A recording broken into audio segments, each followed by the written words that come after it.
Alors, ben merci Gaëlle.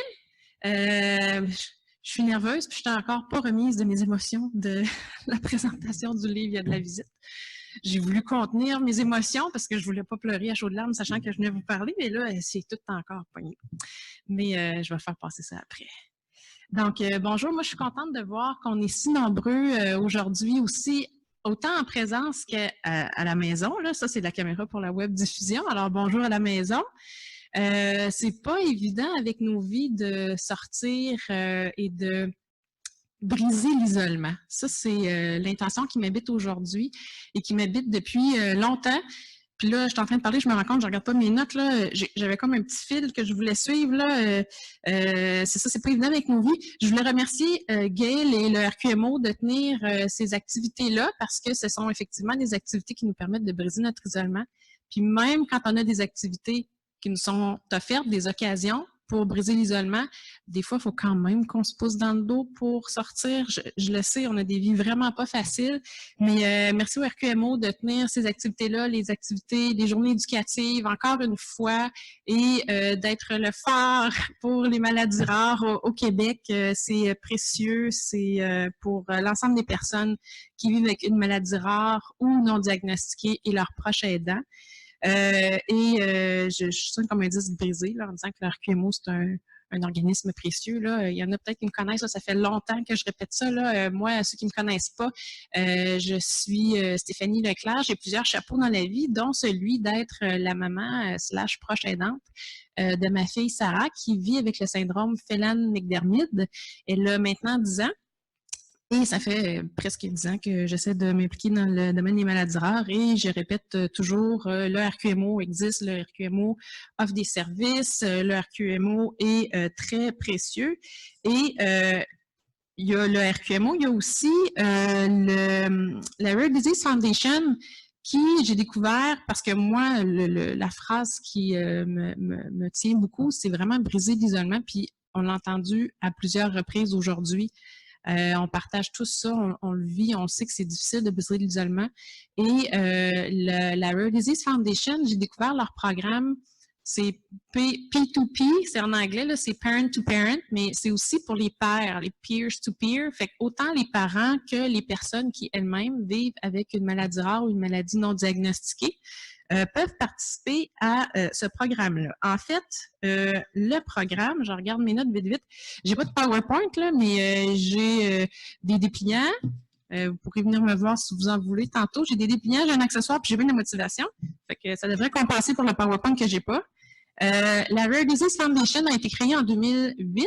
C'est un organisme initialement, là, c'est headquarters, sa maison mère est en Colombie-Britannique, à Vancouver.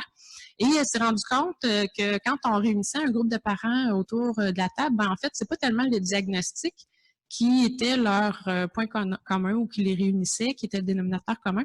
C'était vraiment leur expérience vécue, leur quotidien qui était vraiment similaire. Et ça aussi, on l'a mentionné aujourd'hui à plusieurs reprises, donc je ne m'épancherai pas là-dessus. Mais à partir de là, ils ont créé le programme Parent to Parent. Je vais dire en français, c'est parent à parent. En fait, ça reste la même chose.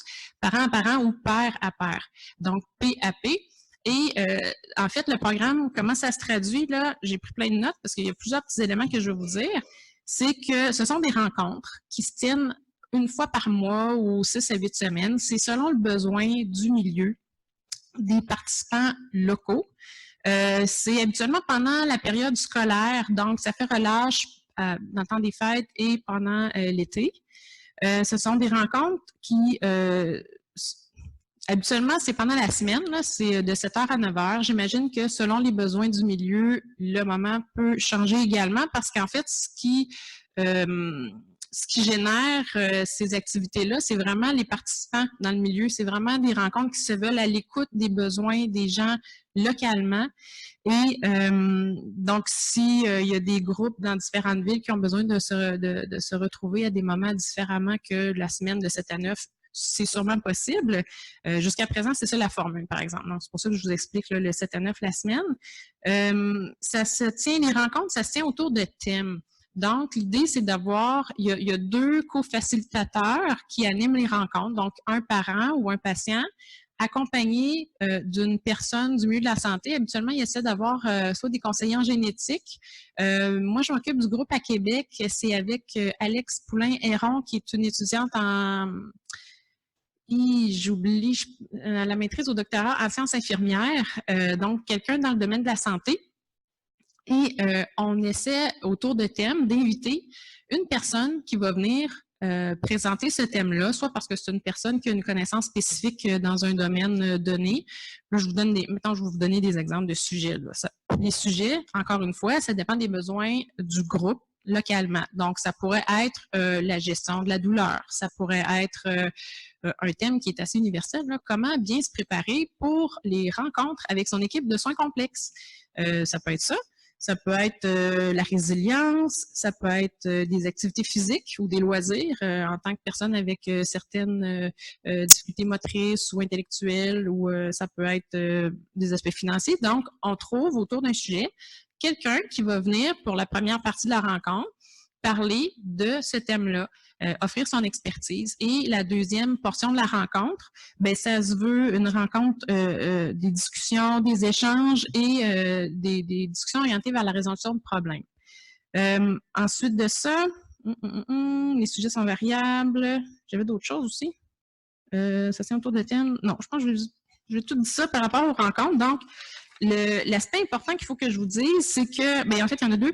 Il y a, les rencontres ont débuté à Vancouver, comme je vous expliquais, et le programme s'est étendu tranquillement, si bien qu'aujourd'hui, qu'en plus de Vancouver, il y a des groupes de rencontres avec ce programme-là qui se tiennent à Victoria, Whitehorse, Toronto, Cobourg en Ontario, St. John's, Calgary, Edmonton, il y a Montréal et il y a Québec. Québec, je me croise les doigts, faut toujours attacher toutes les ficelles, là, trouver, bon, on a plusieurs thèmes, on a plusieurs conférenciers potentiels, il faut trouver les dates, les salles, tout ça. Bon, je me croise les doigts pour que d'ici Noël, on ait une première rencontre d'une série qui se voudra fructueuse. À Montréal, il y a un parent qui est déjà impliqué et qui est disponible, intéressé, qui avait un conflit d'horaire aujourd'hui, malheureusement. Ce parent-là est à la recherche de quelqu'un du domaine de la santé. Donc, s'il y a des conseillers génétiques dans la salle ou des gens du domaine de la santé qui seraient intéressés à être co-facilitateurs, venez me voir, on va s'en parler. Il y avait des gens aussi tantôt qui parlaient là, de créer des groupes. Peut-être qu'avec la Rare Disease Foundation, il y aurait moyen là, de jumeler les budgets, des trucs comme ça. Fait que venez me voir, on va échanger là, les dépliants puis les adresses courriels. Et donc, fait que ça, c'était le truc important qu'il fallait que je vous dise pour Montréal. Pour Québec, alors c'est ça. Si vous avez des besoins, si vous avez des questions, c'est sûr que la Rare Disease, la Fondation des maladies rares souhaite que ce programme-là puisse prendre de l'expansion.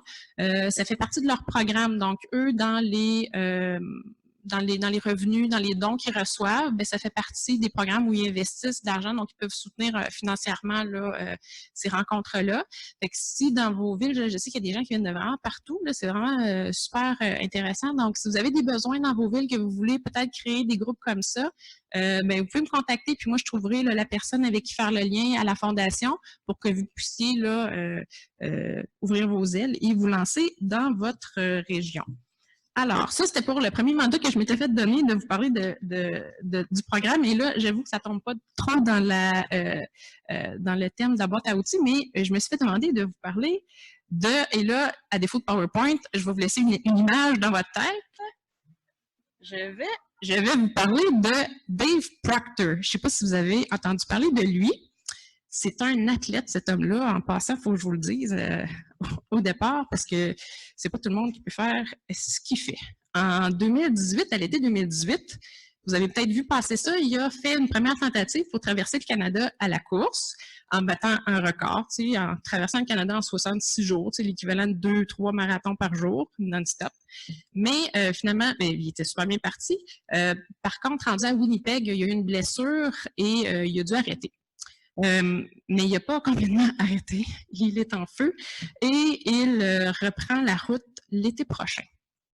Donc, l'été prochain. Et pourquoi je m'habille comme ça? C'est parce qu'il court avec ce chandail-là. Là, Dave ne change pas de chandail l'année prochaine. Ça, c'était le Outrun Rare 2018. Et il a son chapeau. Et c'est un chapeau, il est presque identique à celui-là. Fait que si vous voyez passer quelque chose sur Facebook d'un gars habillé, je suis une fille, là, mais il est grand, et il a son chapeau, il court avec son chapeau, c'est comme sa signature. Donc, prenez le temps de regarder ce qui circulera. Les objectifs qu'ils se sont lancés. C'est certain, je vais vous le dire parce que quand vous allez voir passer les différentes publications, statuts ou articles, ils vont parler, là, son objectif, c'était de ramasser 1 million pour la Rare Disease Foundation. Il y a encore ça derrière. Je rajoute que l'ARCMO aussi cherche de l'argent. Moi, mon cœur est partout, et on a besoin de tous ces organismes-là. Par contre, ce que je veux vous dire, c'est que tout le monde a les mêmes objectifs en maladies rares, autant au niveau provincial que fédéral, parce que la Fondation des maladies rares est au niveau pan-canadien et ils veulent, l'été prochain, je vais vous le dire, là, comment est-ce qu'ils ont appelé ça, là, le Power of Rare Pledge. Ils veulent obtenir 200 000 signatures pour un serment du pouvoir de la rareté. Fait que c'est vraiment de faire de la sensibilisation au niveau des autorités, au niveau fédéral, puis au niveau de la population en général. Fait qu'aujourd'hui, on a vu, le RQMO vous a fait circuler une lettre, c'est au niveau provincial, c'est tous vers le même objectif, ces objectifs-là vont tous vers le même sens. Ça s'adresse à différents paliers gouvernementaux, mais on a besoin d'être mobilisés comme aujourd'hui, autant au niveau provincial qu'au niveau fédéral. Donc, l'été prochain, restez aux aguets, vous allez probablement voir passer des petits trucs à propos de sa course. Il va partir à l'est cette année et il va terminer à l'ouest. Il va sûrement passer à Montréal. Il y aura sûrement une activité. Peut-être que l'ARCMO sera impliqué aussi. C'est tout pour les maladies rares. On est tous dans le même bateau. On gagne tous à être bras dessus, bras dessous. Alors, c'est pour ça que je parle toujours et du RQMO et de la Rare Disease Foundation.